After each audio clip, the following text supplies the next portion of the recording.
The Laws of Ascension, Chapter 33, Swamp. By the way, Vera starts as the four of them walk through the muddy ground. What rank is this dungeon? It's F grade, but it's on the tougher side of F grades. Lorik replies before turning to his right. They're walking on a strip of land between two small lakes.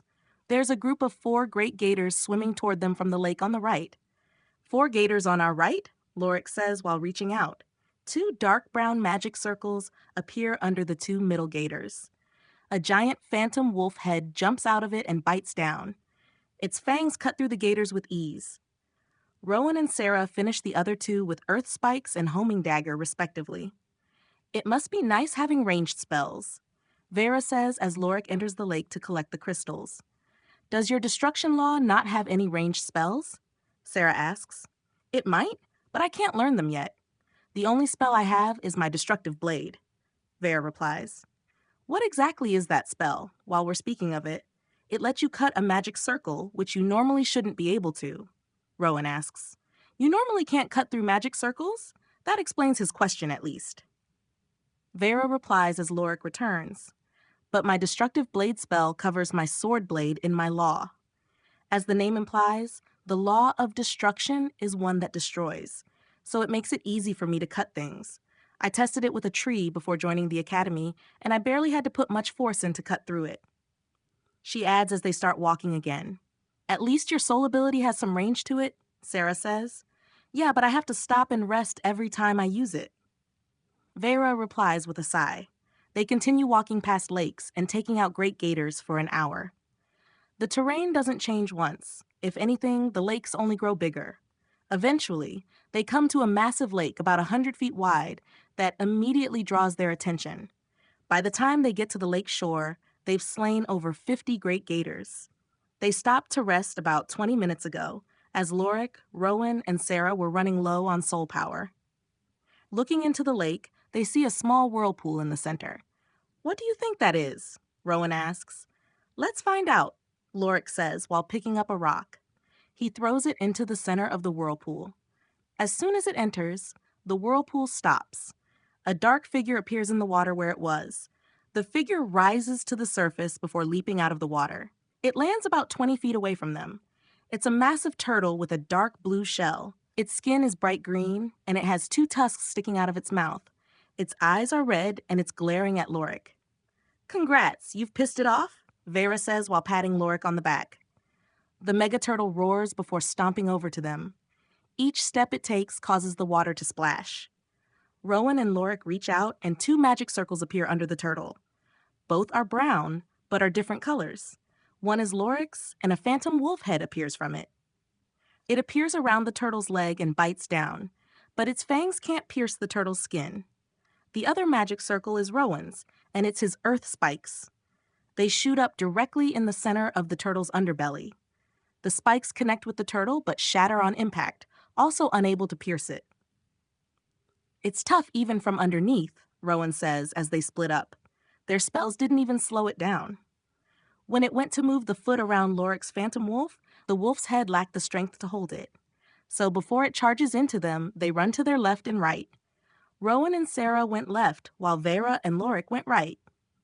Vera, can you cut that with your spell? Lorik asks as the turtle gets on the muddy land. It turns to face Rowan and Sarah, likely as a result of the earth spikes. Vera nods and holds out her sword. A magic circle appears around her grip. Her sword gets engulfed in the familiar energy before she and Lorik chase after the turtle. Flames and light can be seen as Rowan and Sarah attack it. I'm going to roar to stop it. Brace yourself, Lorik tells Vera, who nods. He takes a deep breath before a magic circle appears behind him. A phantom wolf head appears from it and roars. The souls of the others and the turtle all shake under the roar. The turtle's foot slips in the mud as its soul shakes. This causes it to fall and slide on the muddy ground. As it slides on its stomach, Lorik reaches out before it can recover. He creates 2 phantom wolves on its left side. They jump out of the magic circles, pushing the mega turtle up. They then turn and push, pushing the turtle onto its back. Vera jumps up and lands on the turtle's exposed stomach. It's flailing its arms and trying to turn back over. Vera pulls her sword back before cutting its stomach. Blue blood sprays out of the wound, covering Vera. She steps back a bit in surprise from the blood. "Look out!" Sarah shouts, causing Vera to turn around. She's walked over to the megaturtle's head. It's stretching to bite her now. She panics and swings her sword, cutting across its head below the eyes. More blue blood sprays out as the turtle goes limp. Its corpse starts disappearing, along with the blood on Vera. After 10 seconds, there's no trace of the blood. "That was disgusting," Vera says after sheathing her sword and rubbing her arms. "Good work, Vera," Sarah says while rubbing her shoulders from behind. Lorik and Rowan join them where the turtle disappeared. "I should have expected this, considering it's a turtle, but that thing was tough. If it wasn't for Vera, I don't think we could have killed it," Rowan says, causing Vera to smile. "Looks like it dropped something," Lorik says while lifting a necklace and a crystal out of the mud. Both are covered in it, so he walks over to the lake to wash them. Afterwards, he holds out the necklace. It's made of small blue beads held together with a metallic wire. The four make their way back to the dungeon entrance. Once they're at the entrance, Sarah turns to the others. "Do you think we'll have any assassins this time?" she asks. "At least not outside the dungeon. After that, it's anyone's guess." Lorik replies, causing her to sigh. "Let's get going," Rowan says before entering the lake. They walk out of the dungeon and out of the lake. "I can't wait for these stones to clean the mud," Vera says before they start walking away from the dungeon. "Same.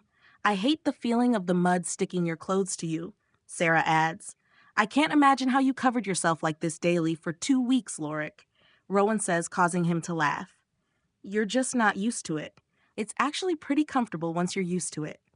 Lorik replies before they step onto the path to leave. "Will we make it back before night?"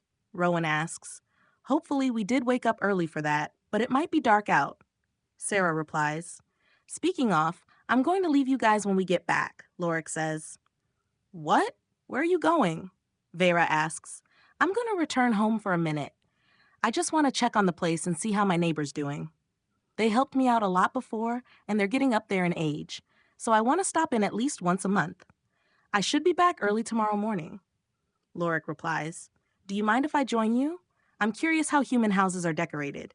Vera asks. "Sorry, not this time. It's probably a mess and I don't have any decorations." Lorik replies, causing her to frown. "All right, but make sure you get back early-ish tomorrow. We still need to turn the task in," Sarah says. "Will do." Lorik replies. They walk back to the capital without any incident. They stop for a quick lunch again, but don't stop any other time. They don't encounter any monsters as they use the main path. Since a lot of people frequent this path, monsters stay away from it. Once the sun starts to disappear, they arrive at the capital gates. As he said, once they're in, Lorik tells them goodnight before leaving them. He walks past various buildings and houses for a while before getting to his house. It's a small 2-story house made of wooden planks. The exterior has been painted white, but it's old. The paint is starting to peel, and it needs to be repainted. There's a rusty metal fence as high as Lorik's waist around the yard. The yard is overgrown and covered in weeds. Lorik opens the gate, causing it to squeak loudly. He walks up to the wooden door and takes out a key. After unlocking it, he enters the house. The door leads directly to a living room and dining room. There are no walls separating the two. To the left is a dust-covered table and 4 chairs. To the right is a single couch and a nightstand. The couch legs are half a foot tall. Its cushions are thin and it's old, with holes all over. Under the couch are 2 wooden boxes side by side. Lorik pulls the box on the right out and opens it up. Inside is a folded-up cloak and a mask. The mask is lying on top of the cloak. He sets the box on the couch before taking off his school uniform. He sets his communication bracelet on the nightstand and takes out the mask and cloak. Under the cloak is a set of thin black clothes.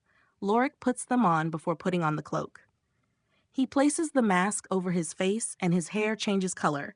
His hair changes from black to brown. The mask changes too. It was pure white beforehand, but now there's a design on it. It looks like a fox's face with its teeth barred. Its eyes overlap with Lorik's. Lorik turns and walks over to a doorway. It's one of 2 leading out of the living room and dining room. He walks through it and past a set of stairs. The stairs were on his right, leading upstairs to the bedrooms. He walks into a kitchen that's mostly clean. There are bits of old food here and there, but there's not much dust or dirt. Lorik walks over to another door. It's at the end of the counter and 3 feet away from the corner of the room. There's a trash can in the corner, with empty bottles filling it. After walking through the door, Lorik enters an alley. He turns to his left and starts walking. The alley is like a maze, and Lorik traverses it like it's his home. He eventually turns and walks down some steps toward a cellar. Lorik opens the cellar doors and enters. It's pitch black on the other side. He walks through the darkness before coming to a wall. He feels around for a door and then the knob. Once he opens the metal door, light fills the room. There are more steps going down on the other side. Lorik enters, closes the door behind him, and walks down the stairs.